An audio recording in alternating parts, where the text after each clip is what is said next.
All right, we're recording, but Great. we can burn as much tape as we want. There's really no. The digital world is infinite, huh? More or less. More or less. Unlike this one. So, Dad. I was wondering why you chose to be cremated.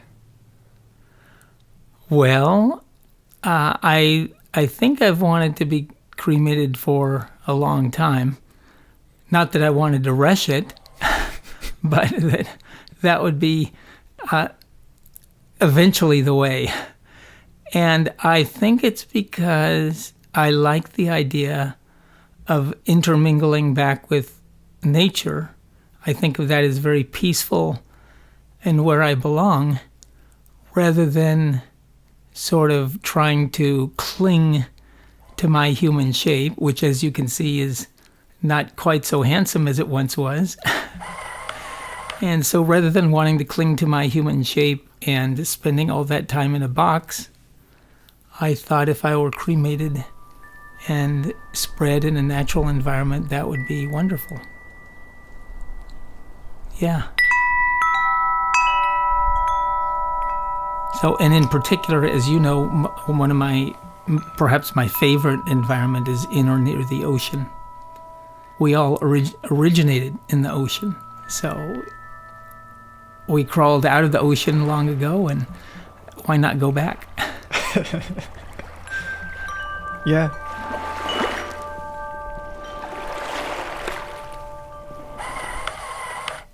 So part of what I'm trying to do is be as natural as I can. I've already gone a little bit over that barrier because I'm taking lots of chemotherapy, and so. But I want to try and be as natural as I can in my final weeks and days and stuff. What the church says, if I understand correctly, is that you should be buried. But nature doesn't take a stand on that. Nature certainly doesn't say, hey, you need to be full of embalming fluids and spend eternity in a box. And I think that if there is some sort of supernatural being or force, then they would be more neutral or benevolent. So I can't imagine that any truly authentic power says that thou must be buried in a box. So I don't think I'm violating anything. Yeah.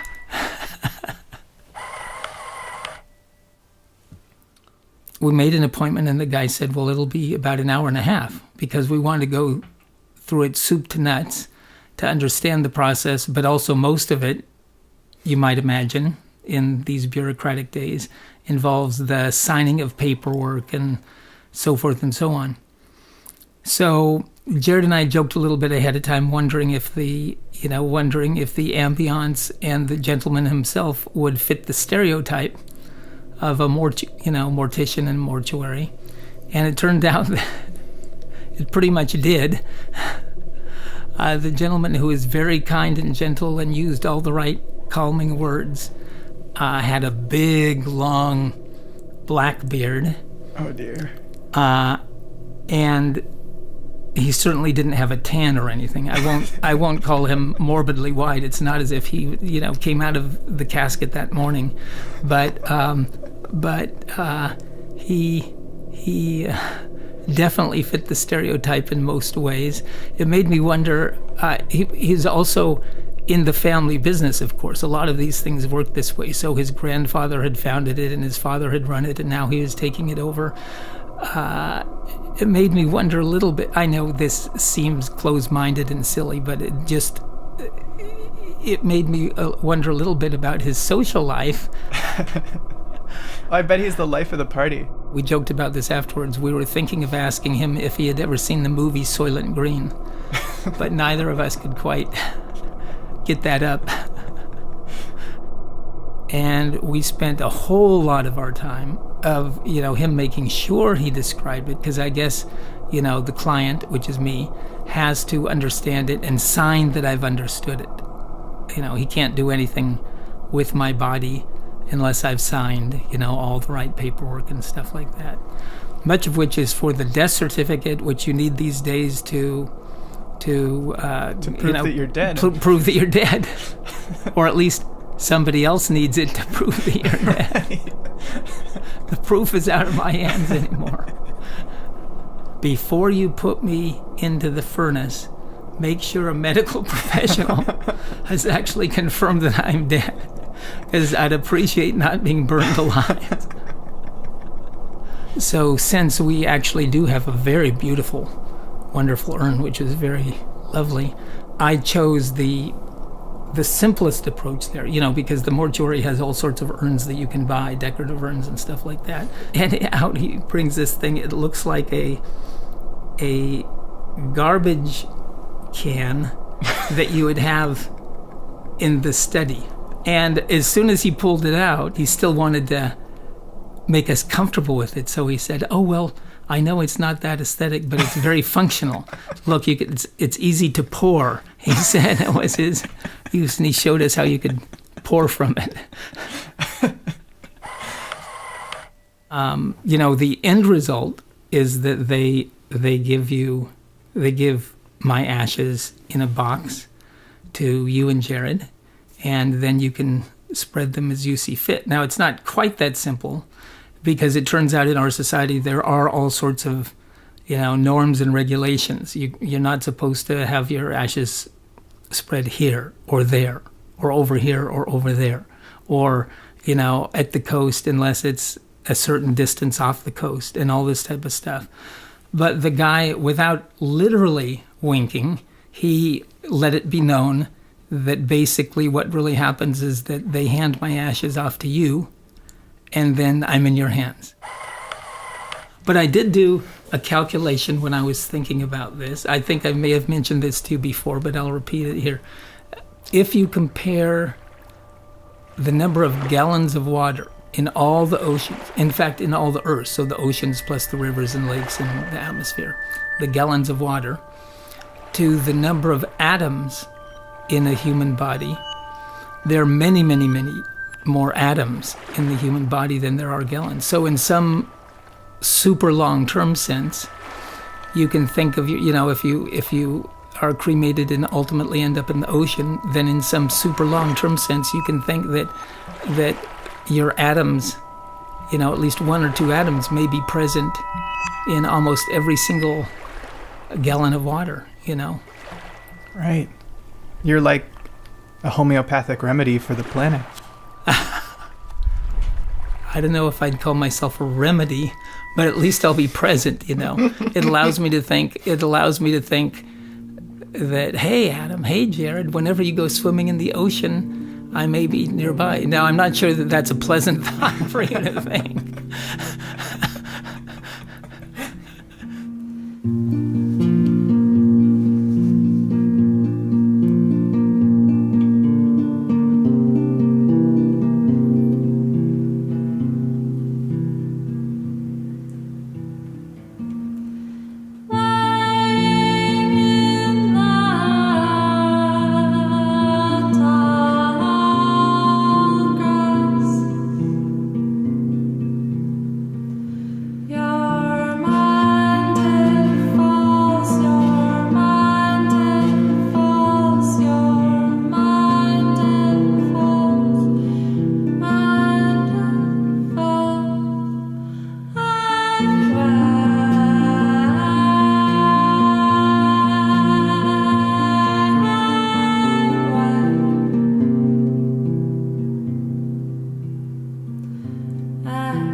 My dad, Jeff Huggins, passed away on May 7th of this year, in the sunlit backyard, surrounded by the garden that we had grown together. We spread his ashes in Point Reyes and Pacific Grove, in the ocean, off the coast of California. I live surrounded by the ocean now, on a little island off the coast of British Columbia. It might be a few years before the currents truly disperse my dad around the world, or this far north up the coast. But the thought comforts me when I stand by the ocean.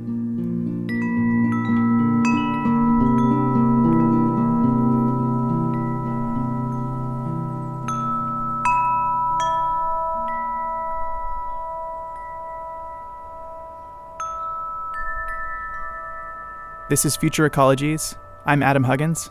And I'm Mendel Skolsky.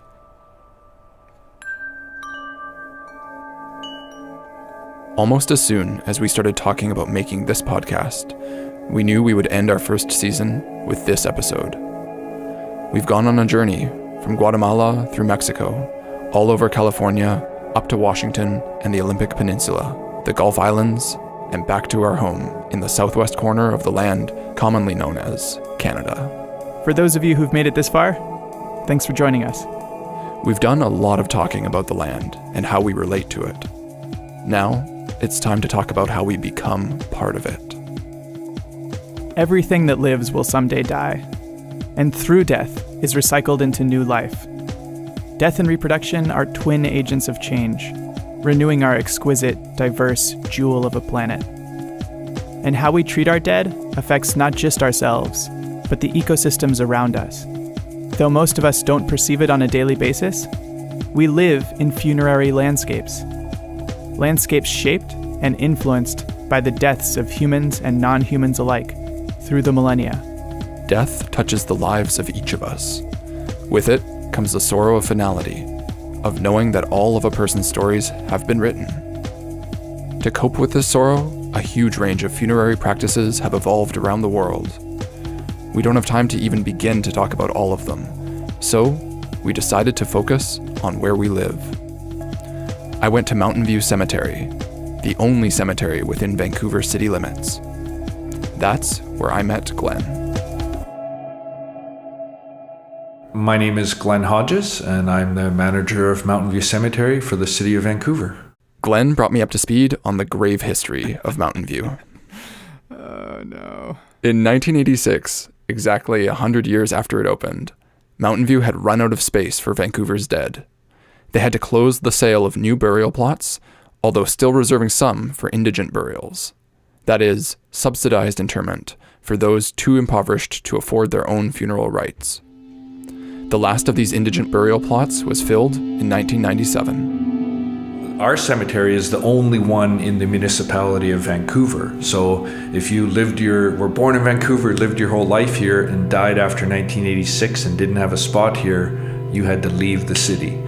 So you were then going out to one of the surrounding municipalities, so one of the 2 or 3 private cemeteries in Burnaby, or maybe into the North Shore, or even further out into the Fraser Valley. So folks are sort of forced with, if the closest you could get for a casket burial for your loved one to be buried was a pretty long commute or a tough transit ride to get there, which is not convenient for folks. So yeah, you were kicked out of the city when you died if you didn't have space here. Luckily, these days, Mountain View Cemetery is accepting new applicants. They went through a period in the late 90s where they're thinking there might be potential to reopen and reactivate the cemetery. And so I came out here and took this opportunity in June of 2002, at which point we started working on the planning to start to get the construction to actually eventually reopen again in December of 2008. Smack dab in the geographic center of Vancouver, with 106 acres at play, Glen made it his mission to reimagine just what a cemetery could be.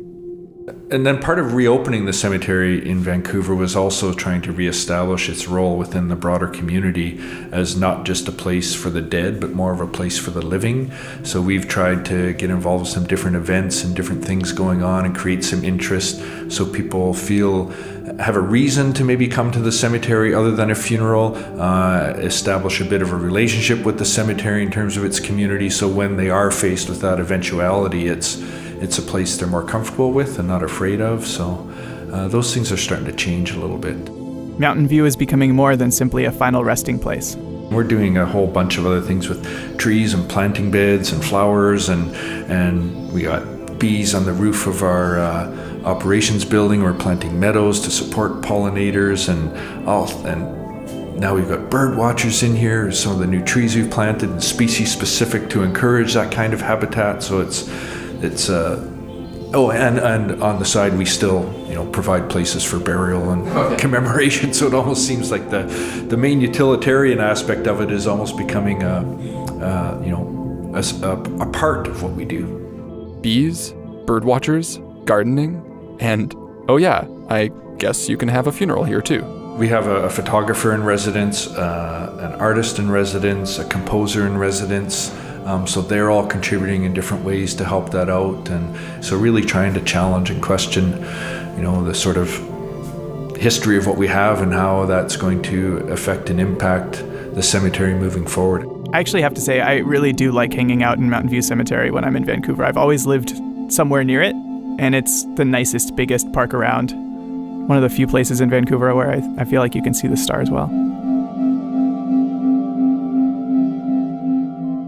Interestingly, Vancouver has an especially high rate of cremation. Of the 10,000 or so deaths expected in Greater Vancouver this year, about 8,000 will be cremations. Back when Mountain View closed in 1986, over 70% of deaths would get a casket burial. Today, we lead North America in cremations at a rate of about 80 to 90%. You, like us, might be wondering why. That's the million-dollar question nobody knows the answer to. My own personal sort of thing is, again, that sort of West Coast, the attraction to the mountains, the ocean, the strong sense of environment that people have had here for decades, and a reaction to sort of maybe the corporatization or the sense of corporatization of funeral service in the 60s, I think, and that hippie influence maybe in Vancouver that felt a little bit stronger sort of made people withdraw or look for something else than the traditional funeral. So people just sort of went away from cemeteries, went off to this notion of simple, just cremate, and I'm going to scatter them in the ocean or in the river or up on some hiking trail with all this natural beauty around that those hippie notions all sort of combined, and we decided that was a much better way. But Glen sees a potential swing back from this cycle. For some folks, it may feel like a missed opportunity to not have a record or a commemoration to meditate on a loved one. If a person's remains have been scattered out in the world, where do you go to remember them? I mean, I go to the ocean. So, unless you're like Adam and don't mind spending time in the freezing cold ocean, you might wish that you had a place to go and look up your grandparents, your distant ancestors. And for many people, that is the local cemetery. Now with the internet and documents more easily available, people are starting to do a lot more research in genealogy, and where do you go when you start looking to find someone? You come to the cemetery. So they're coming back trying to look for these people, and they're not finding any record of them because they were cremated and never placed in a cemetery. And they can find these records now. They're realizing, oh, my parents or my grandparents were cremated and they aren't anywhere, and that's sort of sad. So, maybe there is an importance to the cemetery. So when a person dies, their next of kin are faced with choices on choices. To bury? If so, do you embalm or go natural? Or do you cremate? But then, do you scatter or inter in a columbarium? Which is basically just a wall filled with rows of urns, right? Yeah, it's actually, it has nothing to do with columns. It comes from the Latin word columba, which means dove. They were actually, originally in ancient Rome, repurposed dovecotes or pigeonholes. What is a pigeonhole? Like a place where you store your pigeons. You hold them up. I don't have any. You gotta get with the pigeons. You gotta get yourself a flock. You would store your pigeon in a hole in the wall. Yep. And you can also store a person's ashes in a hole in the wall. I got it. Okay. Yeah, Sure. that's it. Anyway, in some jurisdictions, there is another option for dealing with human remains: alkaline hydrolysis. It involves a process of a highly alkaline solution and heat. That sounds intimidating. Yeah, as of right now, it is not actually legal for funeral use in BC, but it is in Saskatchewan, Ontario, and Quebec. It might be kind of a hard sell to tell people you're going to load their relative into a pressure vessel and dissolve them with water and lye for 2 to 4 hours. That's, a little bit less romantic than cremation or burial. Although cremation is actually a pretty industrial process in and of itself, right? Like, I actually loaded my dad into the furnace and, pressed the start button, and it feels like once you go out of the funeral parlor into the back where they have that kind of furnace room, it feels very industrial, Yeah, it's a pretty far cry from a funeral pyre. But at least alkaline hydrolysis has a lot of environmental points going for it. It actually uses less than 1/8 of the energy of cremation. And of course, it skips the CO2 emissions. It doesn't put mercury from dental fillings up into the atmosphere. And the effluent, the wastewater, is supposed to be completely safe for water treatment plants. It's actually being called flameless or water cremation. After processing, just like cremation, all that's left is powdered bone.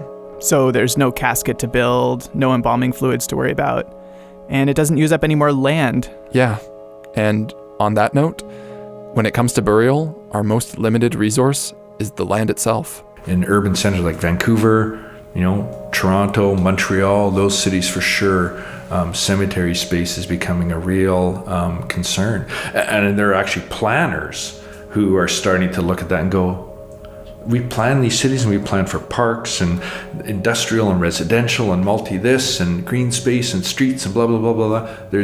I don't know if there's a city that's actually planning in their new areas for how to deal with their deceased. And so that's an issue that's interested a couple of planners that are really pushing that. Like, we need to plan for this stuff. We aren't, and we haven't been for a long time. Death is inevitable.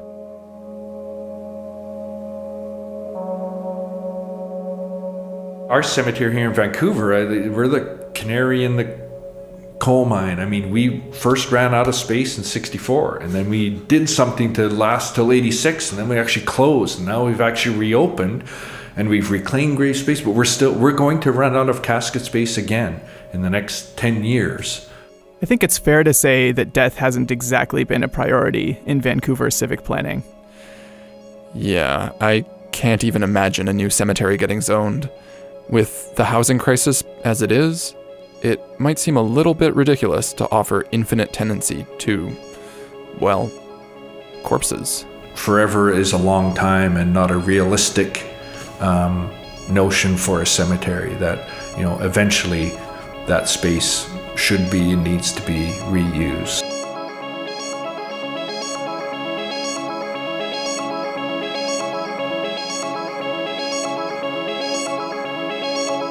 That's already the case in much of Europe and parts of Asia, and it has been for a long time. In dense, old urban spaces, internment is often temporary. In Hong Kong, burials in public cemeteries are exhumed after 6 years, and remains are moved into ossuaries, which is basically a word for Bonehouse, yeah. Yeah, bonehouse. In Paris, cemeteries offer various leases on grave plots, which may or may not be renewed by the next of kin. And in Guatemala, the cemetery that I visited in Xela when we were doing the story on earthquake lights, there were plots that were very permanent with giant monuments on them. If you had the money, you could go visit your dead on a Sunday, which a lot of people do, right? Major Sunday activity. Whereas there were also plots for largely indigenous Mayans who couldn't afford that same kind of permanence that are frequently dug up and burned, essentially, if the person doesn't claim or pay for it long term. So that cemetery, it's a beautiful, colorful, fascinating place, but you can see class very clearly. Here in Vancouver, Glen is thinking about other ways that we could get even more usable burial space out of Mountain View. Going, in a word, vertical. That is so Vancouver. Only prior to 1964, I think, when we got the first backhoe, all the graves were dug by hand. So you had limitations on how deep you could actually go depending on soil conditions, that sort of thing.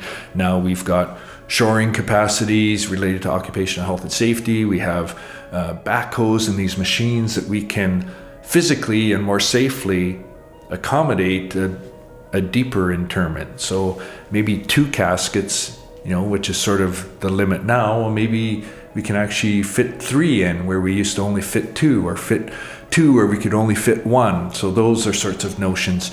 Moving away from these burial vaults and liners, which slow down that natural decomposition and maintain this rigid space for a long period of time. If we remove that, allow that natural decomposition to take place, then that can facilitate those remains to disintegrate, decompose, and compress to allow us to put additional people in there more quickly.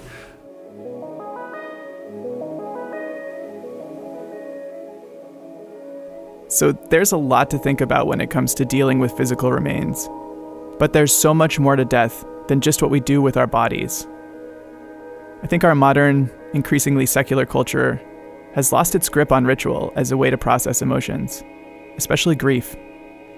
Well, there's someone going to great lengths to build community and create modern traditions for death and bereavement. Glen suggested I speak with her directly. Glen Hodges is a really unique and fabulous person. Who's that? I know you know that's Paula Jardine. I used to call myself a lively artist because in the Edmonton Journal it was the lively arts, and I'm a lively artist. There's a wonderful irony to that, considering much of Paula's art practice now focuses on death and how we process it. Paula is a pretty big deal in what you might call the experiential art scene in Vancouver and Victoria. She was a co-founder of one of Vancouver's greatest sources of parades and magical happenings, the Public Dream Society. Now, together with Marina Shijarto, she curates the annual Night for All Souls at Mountain View Cemetery. I like to organize things, experiences for people to have. That's my favorite way to socialize. The Night for All Souls can actually be a week-long affair, starting each year on the Saturday before Halloween and running evenings through November 1st. This, according to Paula's ancestral tradition, is the time when the veil between the living and the dead is the thinnest. 2018 held the 14th annual All Souls event. It's billed as an opportunity for the public to remember their dead, whether interred at Mountain View Cemetery or not, in a gentle atmosphere of contemplative beauty. It includes all kinds of memorials, music, conversations, processions, and of course, candles. One of the women that I encounter every year, Nada, who works at the church supply place, that's where we get our candles, hundreds of candles every year. She said in Serbia, where she grew up, you could feel the heat of the cemetery as you approached it, before you even stepped inside. And to me, that's evidence of regard of the community. The Night for All Souls is Paula's attempt to foster that sort of community regard in Vancouver, to create a kind of village culture. That's what works for us as humans, that scale. Village culture is when you know the people that you live around, or you have support outside of your family, shared customs. And I think we've created some shared customs, like 13 years at Mountain View is significant, I think.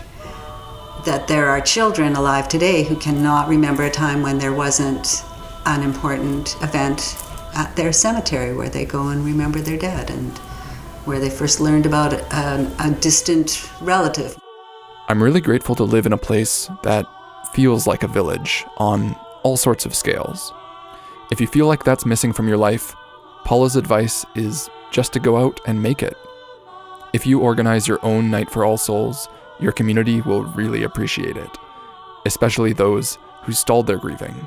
I have actually heard that from people, that it gave them an opportunity to grieve in a way that they were not allowed before. And there's something about being held by the group, I think, is really important. And the event that we do in Victoria at the burial park is a daytime event, and it has its own charm, and it has some lovely moments in it, and people value it. But there's something about being in the dark that, I don't know what it is, but it is more powerful. Lighting a light in the dark is a profound act that is, I believe, universal. And also, when you're in the dark, if you are feeling like you just need a moment to yourself, all you have to do is step back, and you're in the dark, and you have the solitude that you need. There's just something about it.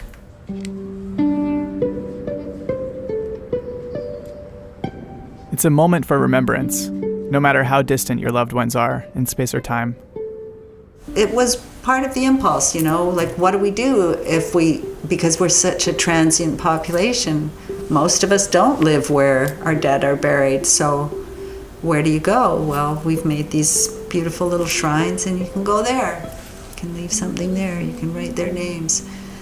And if you've lost the connection to your ancestral practices, as so many settlers have, it can be a place to meet others and share knowledge. My sister-in-law's dad grew up in Africa, and the belief in the village where he grew up, that there are 2 levels of heaven, and one is very active, and that's where all the spirits of the people who are remembered are. And then when the last person who knows your name dies, you go into the silent zone. And I don't know if that's a good thing or a bad thing. Like, do we look forward to that? I don't know. But that's an interesting way to think of it. And just to reinforce that it's important to remember. I guess the best we can do is just to honor our old traditions in whatever way feels right, and strive to be unafraid to create new ones. And here on the Salish Sea, some traditions go back a long, long time.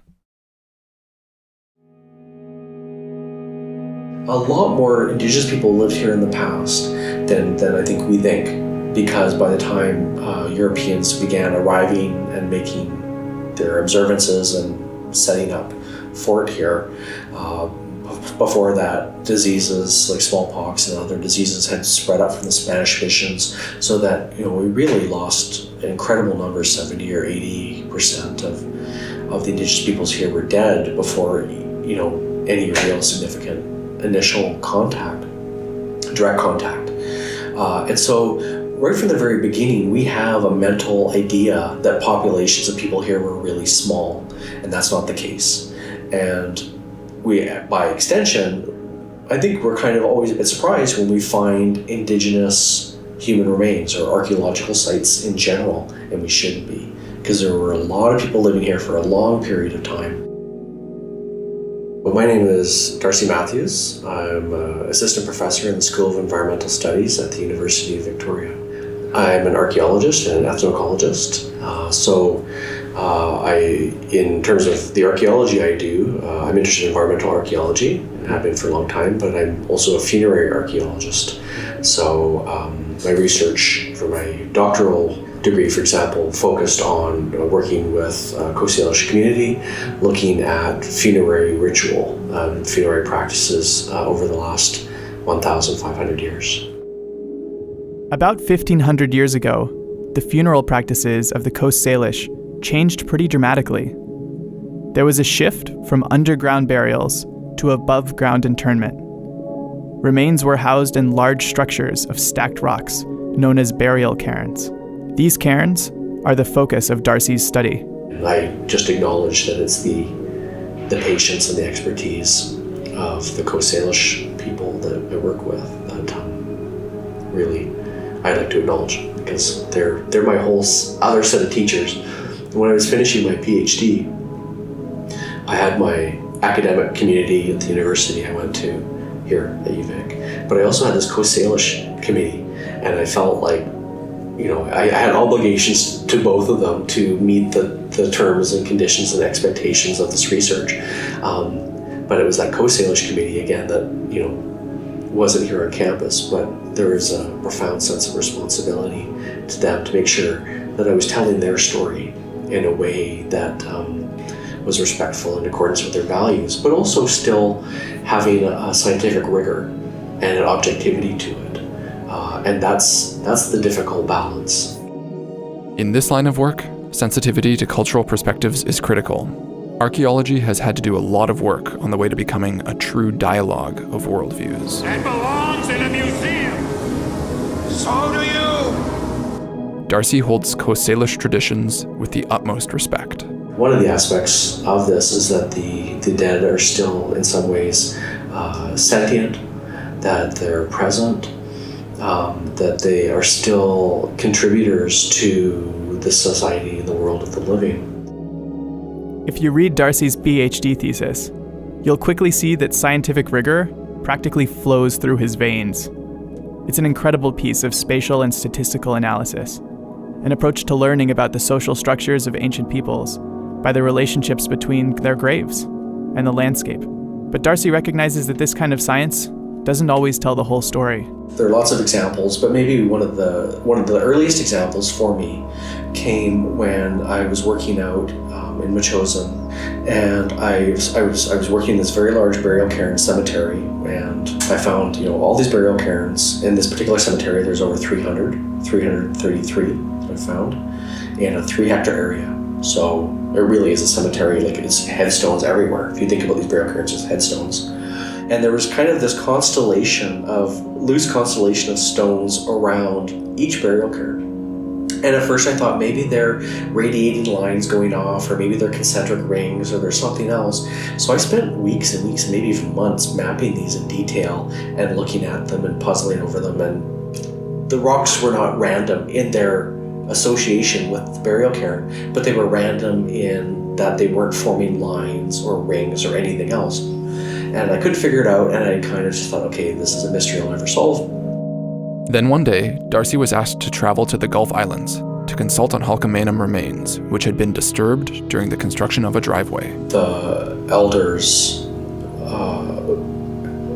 they are in direct communication with the ancestors and asking them what their needs are and listening to them. And it was determined through their conversation that they wanted a burial cairn to be built for them because they didn't want to be disturbed again. And so the ancestors and the elders thought in their communication together with each other that a burial cairn should be built. And so now we're going to build a burial cairn. And so I was asked to help with this and participate. And so we were sent out to collect stones. And as far as I know, burial cairns haven't been built for 400 or 500 years. But in this instant, it was the appropriate thing to do. And so we all go out to collect stones. So we're bringing stones back. Building a burial cairn is a lot of work. It's hard. These stones are heavy and everything else. Finding rocks is tricky even, without taking them from another cairn, which of course you're not going to ever do. So over a period of a few hours, we get enough rocks together and we start building the burial cairn. And it was this really powerful process of the elder in communication with the spiritual dead, saying, okay, you pick up that rock and put it here, you pick up that rock and put it here. And in this communication, this 3-way communication with this mediator, this elder mediating in a sense, the ancestor building their own burial cairn in a way that they wanted done. We've actually built a pretty substantial burial cairn by this point, and we have rocks left over. I had a rock in my hand, others had rocks in their hands. And we'd gone through a lot of work to carry these rocks here. And so when the elder said we're done, those of us holding rocks, we went to put the rocks on the burial cairn, and the elder said, no, we're done, drop them. And so we dropped the rocks. And then all of a sudden I looked around and I'm like, we have a very distinct burial cairn with this loose constellation of stones around them.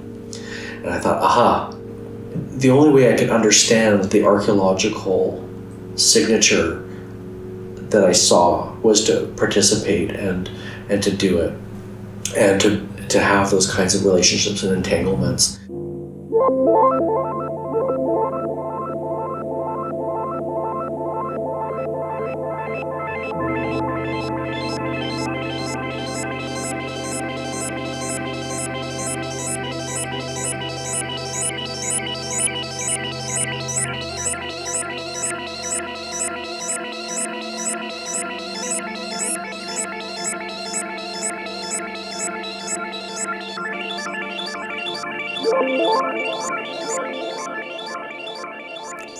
I just want to say that I really love this story. I've been so excited to share it ever since I spoke to Darcy way back in March. But this isn't just a great story. It's also the reality of the ground underneath our feet here when we walk and when we live on this coast. And that has real repercussions for us. These cemeteries and these landscapes, it took thousands of years for them to come into place. That the Coast Salish people today, even if they don't openly always talk about it, that these places are still very, very important to them today.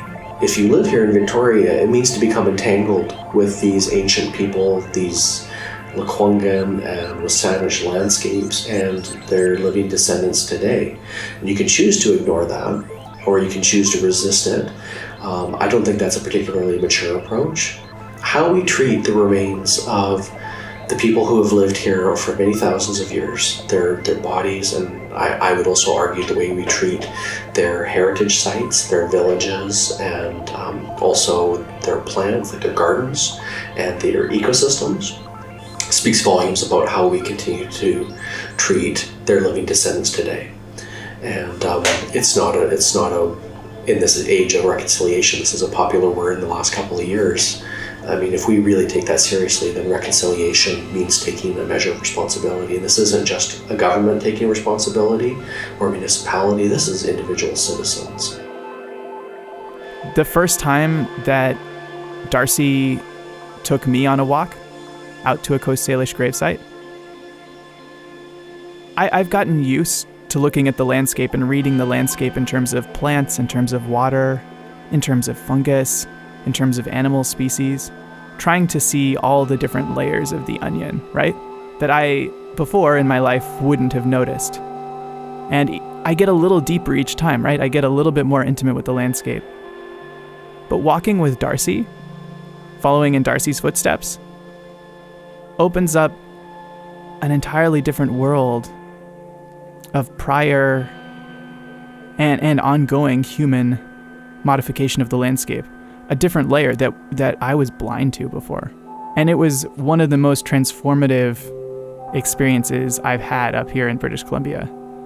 Learning to see the landscape not just as a collection of animal and plant species and ecological processes, but as a kind of unfolding drama of human habitation over time.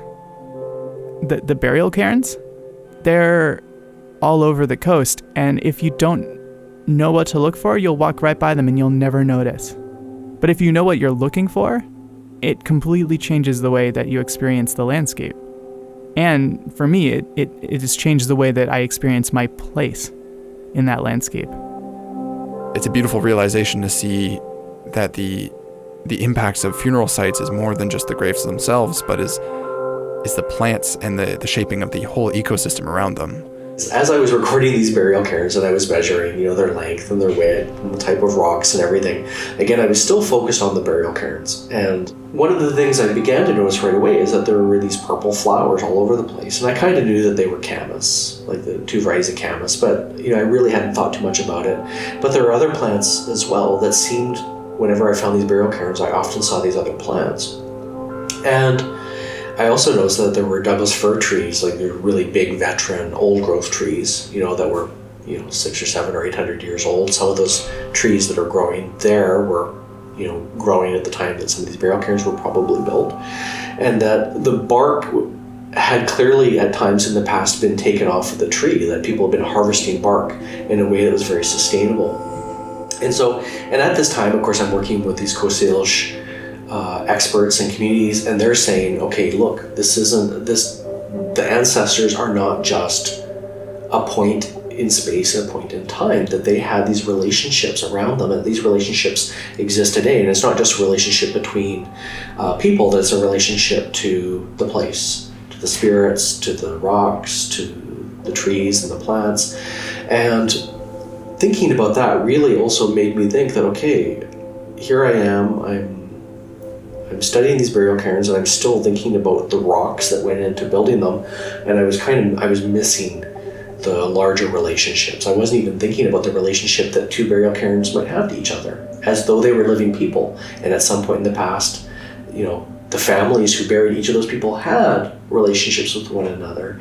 And those plants, that people had a relationship with these plants, particularly these plants like blue camas, which were nutritionally and economically really vital.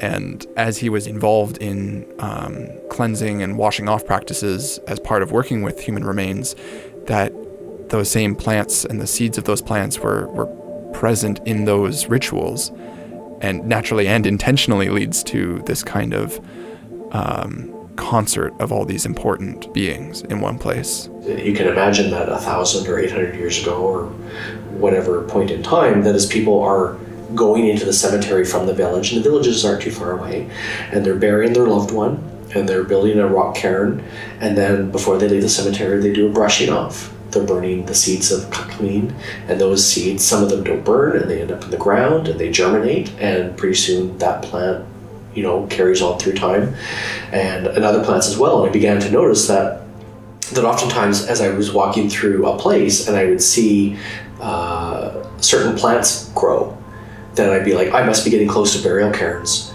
and then I find the burial cairn. What Darcy mentions about living in a web of relationships, about becoming entangled with place and the people within it, I think it's pretty clear that this is not unique to the Pacific Northwest. No, it's a part of living anywhere, really. Like maybe your roots go deep where you live, or maybe you're a more recent transplant, like ourselves. But we all have roots. We all have connections. And there are always more to be discovered. And in that profound moment of losing somebody that you love, it's those connections which will give you meaning.